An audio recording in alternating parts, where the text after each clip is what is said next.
Assalamualaikum warahmatullahi wabarakatuh. Nama saya Arif Effendi. Saya ingin mempresentasikan tentang rangkuman dari materi. Yang pertama, saya ingin menjelaskan tentang penganggaran modal. Dalam penganggaran modal, analisis usulan investasi, ada beberapa langkah yang dilakukan.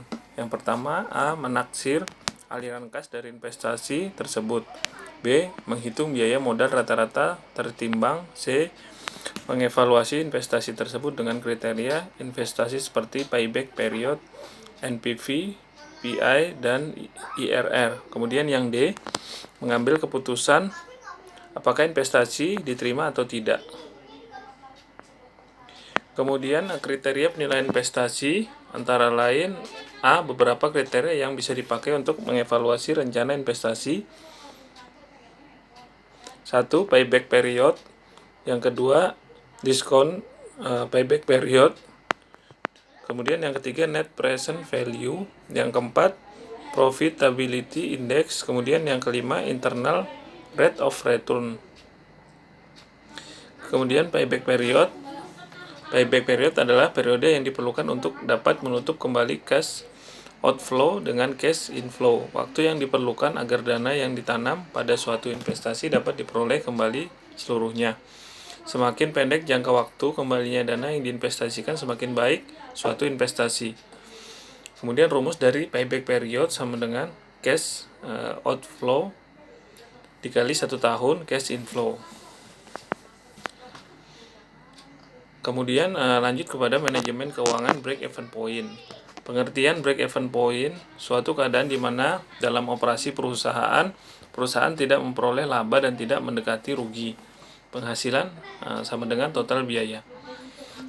Analisis break-even point digunakan untuk menentukan 1. Jumlah penjualan minimum yang harus dipertahankan agar perusahaan tidak mengalami kerugian.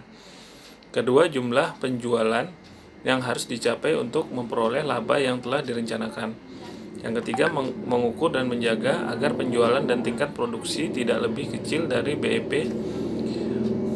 Menganalisis perubahan harga jual, harga pokok dan besarnya hasil penjualan atau tingkat produksi. Manfaat dari BEP menurut Sutrisno tahun 2000 adalah perencanaan produksi dan penjualan sesuai target laba yang diinginkan. Kemudian yang kedua, perencanaan harga jual normal atas barang yang dihasilkan untuk mencapai laba yang ditargetkan dengan memproyeksi target penjualan. Kemudian perencanaan dan pemeliharaan metode produksi yang digunakan.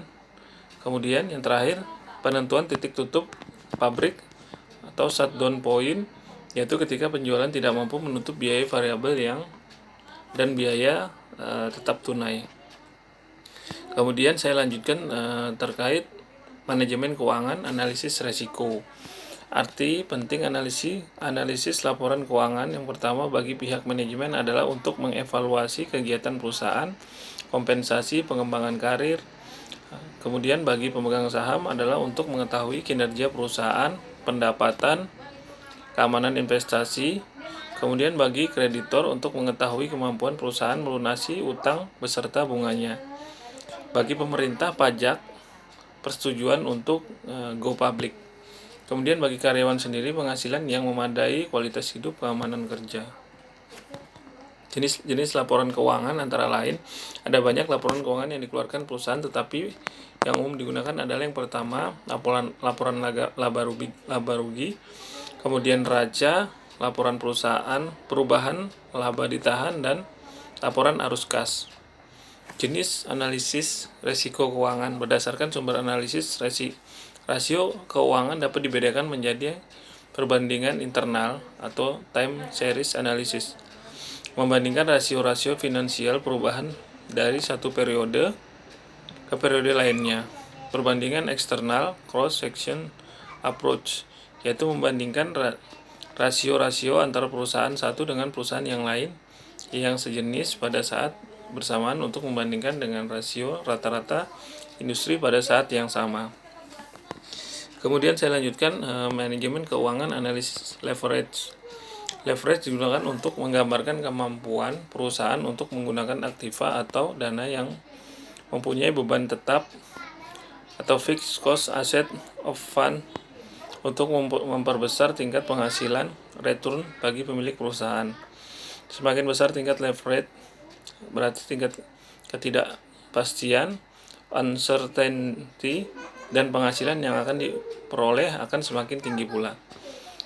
Indifferent point adalah tingkat EBIT yang menyamakan keuntungan bagi para pemegang saham dengan berbagai kombinasi leverage faktor.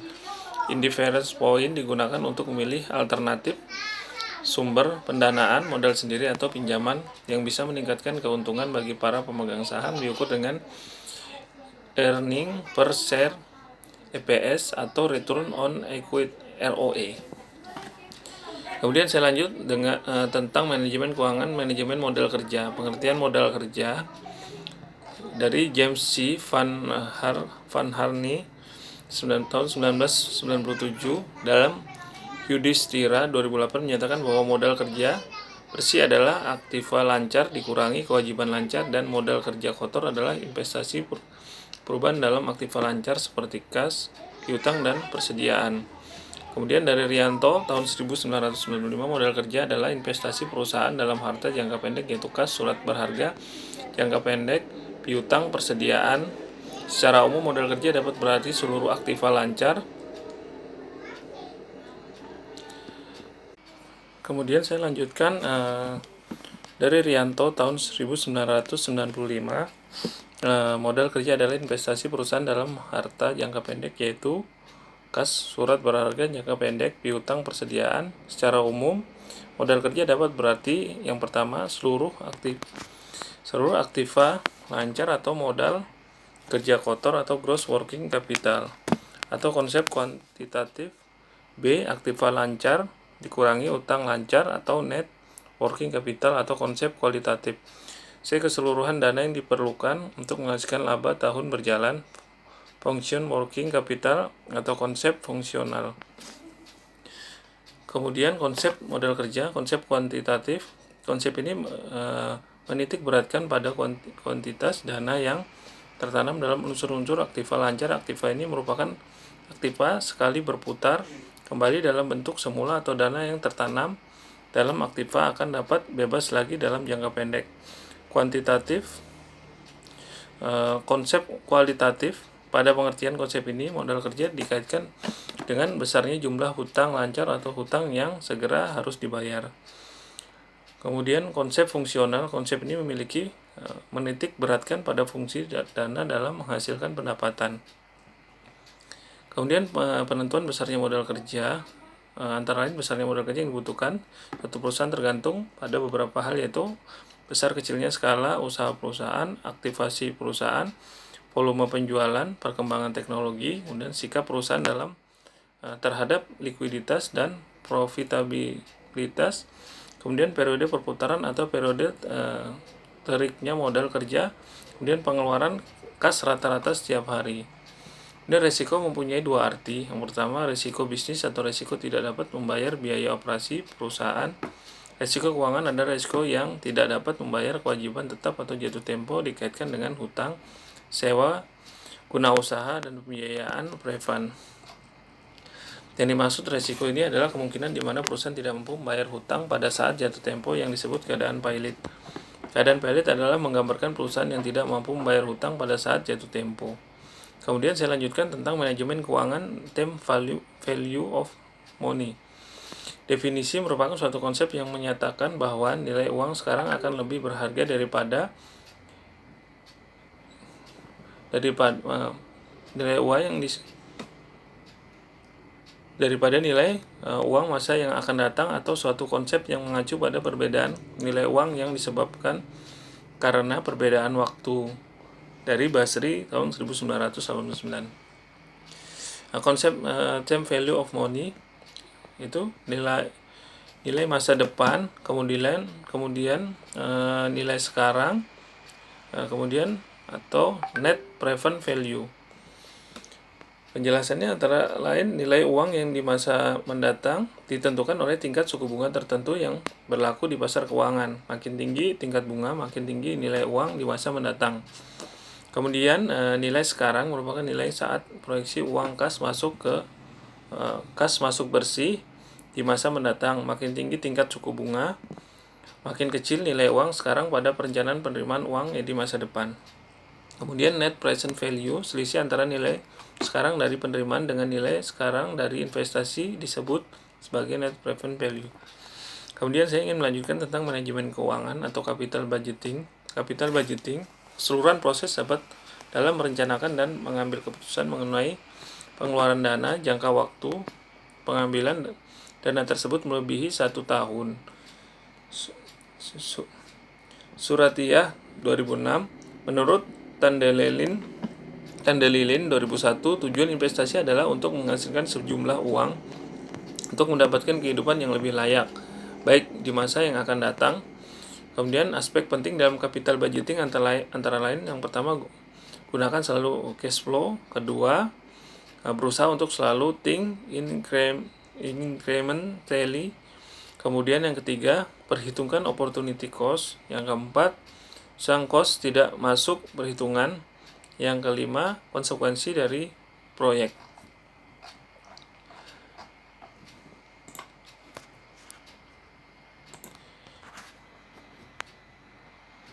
Kemudian saya ingin menjelaskan tentang pengertian dari akuntansi. Pengertian singkat, akuntansi sehari-hari disamakan dengan pencatatan keuangan perusahaan. Definisi akuntansi menurut Niswonger dan Weiss, proses yang terdiri dari identifikasi, pengukuran, dan pelaporan informasi ekonomi atau kegiatan akuntansi. Informasi ekonomi yang dihasilkan diharapkan berguna dalam penilaian dan pengambilan suatu keputusan. Tujuan dari akuntansi itu sendiri antara lain menyajikan informasi ekonomi atau economic information dari suatu kesatuan ekonomi kepada pihak-pihak berkepentingan.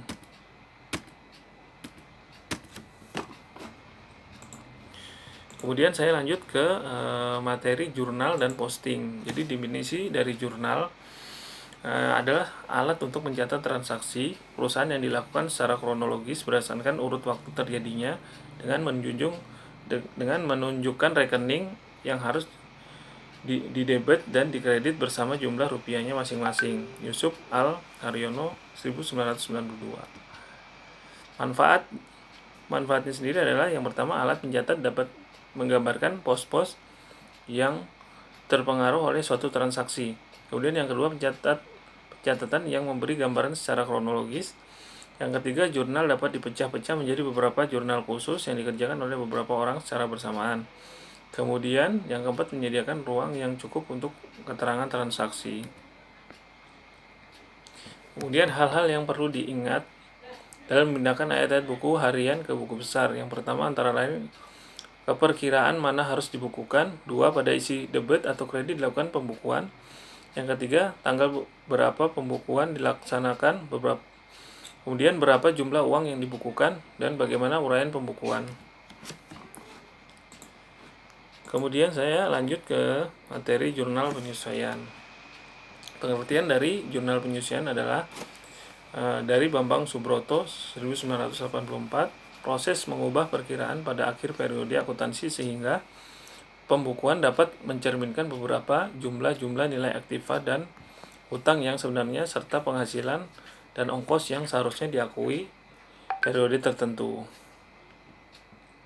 Tujuan dilakukannya penyesuaian dalam akuntansi adalah kepraktisan, kedua alokasi secara periodik, kemudian ketiga akuntansi menganut asas akrual. Kemudian teknik penyesuaian pembukuan, yang pertama ada teknik langsung, kedua teknik kertas kerja,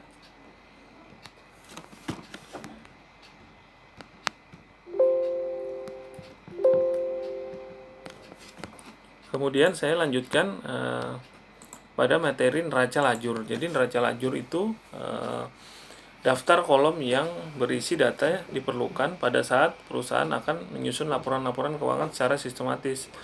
Neraca lajur bukanlah laporan keuangan, oleh karena itu neraca lajur tidak diwajibkan untuk diberikan kepada pihak luar. Kemudian fungsi dari neraca lajur itu sendiri adalah mengetahui akibat dari suatu ayat penyesuaian sebelum ayat ini di jurnal dan dimasukkan dalam buku besar. Yang kedua, memilih menyortir saldo perkiraan-perkiraan yang telah disesuaikan ke dalam lajur yang semestinya di neraca lajur sehingga dapat dengan mudah untuk menentukan perkiraan-perkiraan real maupun nominal. Yang ketiga, menghitung dan membuktikan kebenaran dalam penghitungan laba. Kemudian beberapa manfaat dari neraca lajur itu sendiri adalah yang pertama, membantu mengidentifikasi akun apa saja yang perlu disesuaikan dengan menyusun seluruh akun dan nilai sisa yang belum disesuaikan. Kemudian membantu dalam mengumpulkan pengaruh dari semua transaksi dalam suatu periode tertentu ke dalam suatu tempat. Kemudian membantu proses penutupan dengan menyusun semua nilai sisa akun yang telah disesuaikan. Kemudian terakhir, membantu menentukan kesalahan-kesalahan yang terjadi.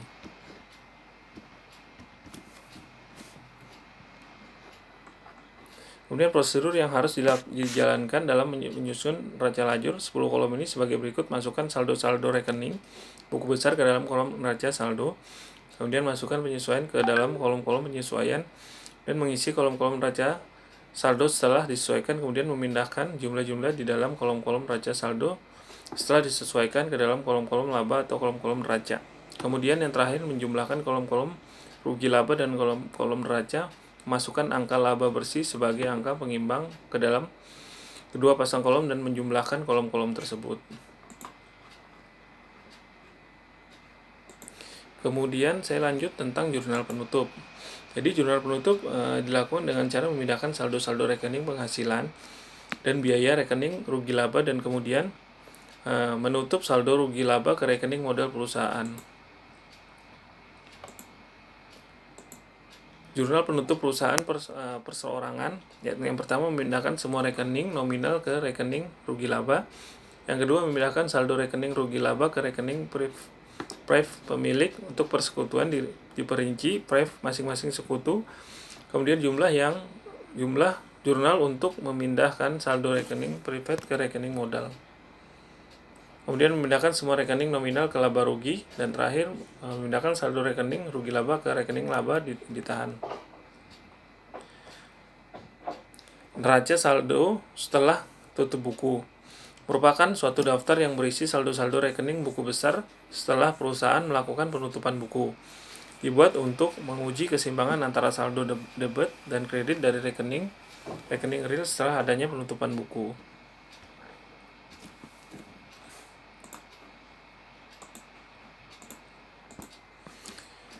Kemudian saya lanjut tentang akuntansi perusahaan dagang. Akuntansi perusahaan dagang, return dan potongan penjualan. Return penjualan merupakan pembatasan atas penjualan yang telah dilakukan perusahaan baik sebagian ataupun seluruhnya. Mengatur return ataupun potongan penjualan adalah berkurangnya pendapatan penjualan dan berkurangnya kas atau piutang dagang. Misalnya diterima pengembalian barang karena rusak dari salah seorang pelanggan senilai 2.500 yang berasal dari transaksi penjualan kredit, maka pencatatan yang dilakukan untuk pengembalian barang tersebut adalah retur dan potongan penjualan Rp2.500. Kemudian piutang dagang juga dicatat 2.500 untuk mencatat pengembalian barang dari seseorang pembeli.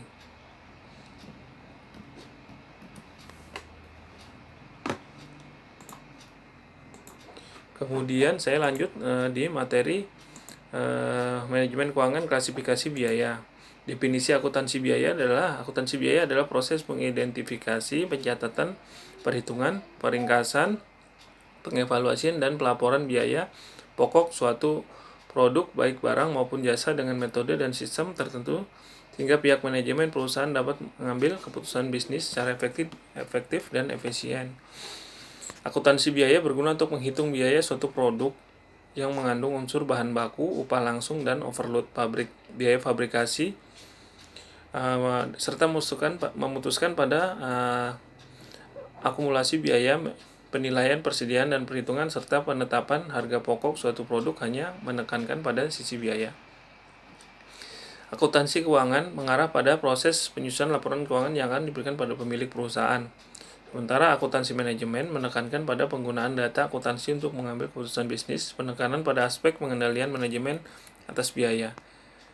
Kemudian tujuan dari akuntansi biaya itu sendiri, penentuan harga pokok produksi atau HPP, menyediakan informasi biaya untuk kepentingan manajemen, alat perencanaan, pengendalian biaya, memperkenalkan berbagai metode, pengambilan keputusan khusus, menghitung laba perusahaan, dan menghitung atau menganalisis terjadinya ketidakefektifan dan ketidakefisienan.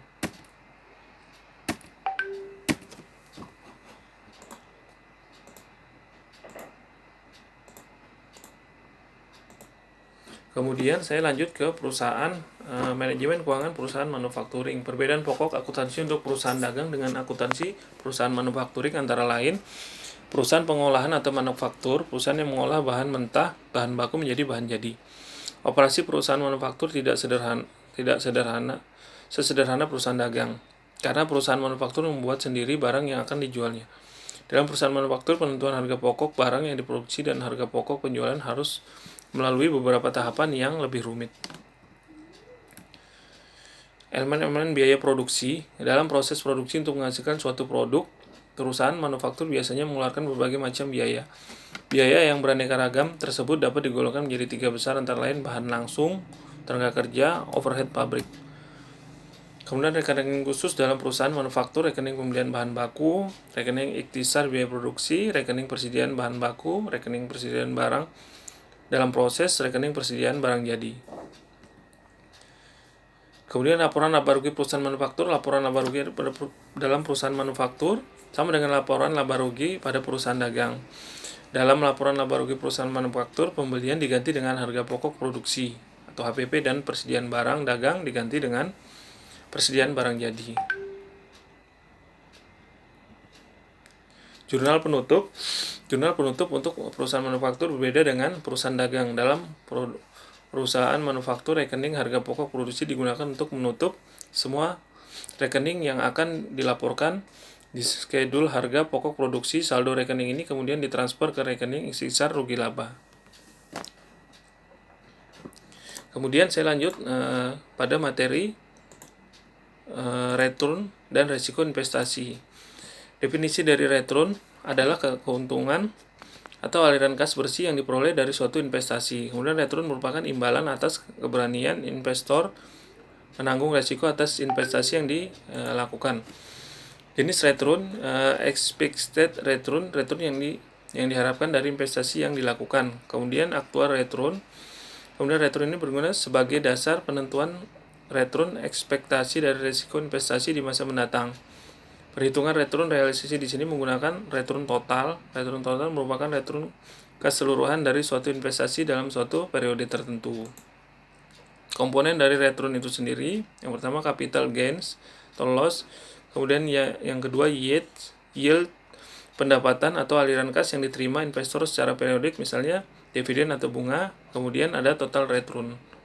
Total return sama dengan capital gains atau loss plus yield.